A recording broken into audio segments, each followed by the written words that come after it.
Ka pasur një pezullim të planifikimeve dhe përgatitjeve për dialogun strategjik. Ne me kanalet tona zyrtare shtetërore, të gjithë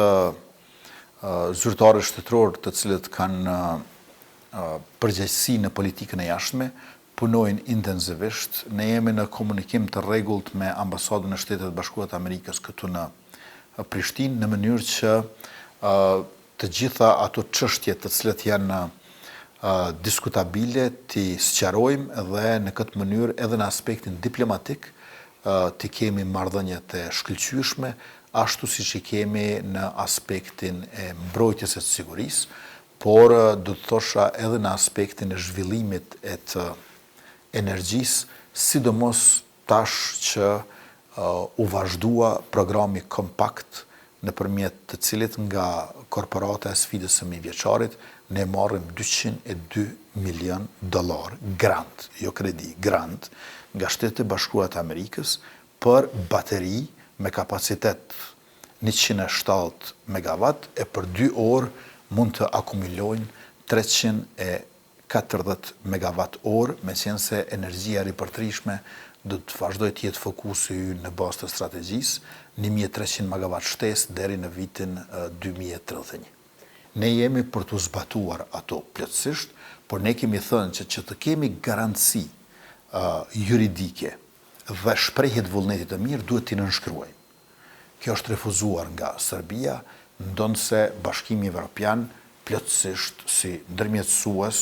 e mirëpret marrëveshjen e Brukselit natyrisht dhe aneksin e zbatimit nga Ohri. Tash, për të vazhduar dialogu,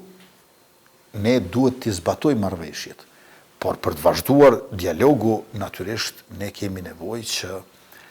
Milan Radojčić, kryeterroristi që na e vrau rreshtirin policor, heroin e Kosovës Afrim Bunjakun, të dorëzohet organeve të sigurisë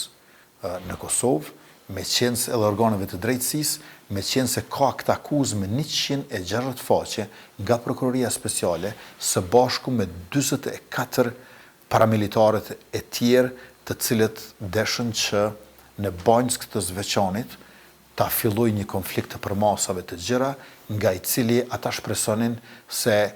do të mund të provokohej ndërhyrja e Serbisë për ta aneksuar veriun e Kosovës. Dështuan edhe me hedhjen në erë më pas të kanalit Iber Lepens, për të cilën pashtu ka këtë akuzë dhe do të dështojnë secilën herë, veçse marrëveshja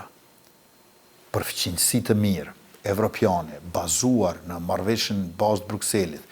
dhe në aneksin e zbatimit nga Ohri, nuk mund të ecet përpara përderisa Milan Radojčići, sot që po flasim, është më i afërt ndaj presidentit Vučić sesa edhe mbrojtja e tij e afërt. Synimi ynë padyshim është që ne të antarësohemi në Këshill të Evropës, si Kosovi kemi kryer të gjitha obligimet,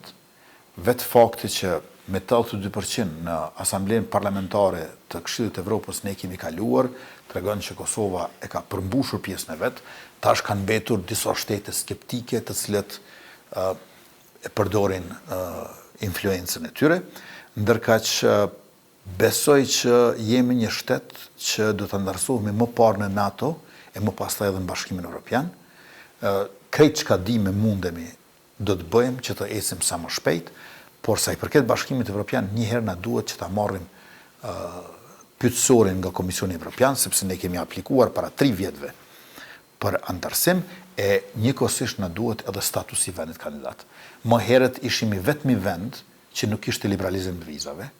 Kjo u bë në mandatën që shkoi, tash kemi mbetur i vetmi vend që nuk e ka statusin e shtetit kandidat. Dhe këtë duhet ta bëjmë.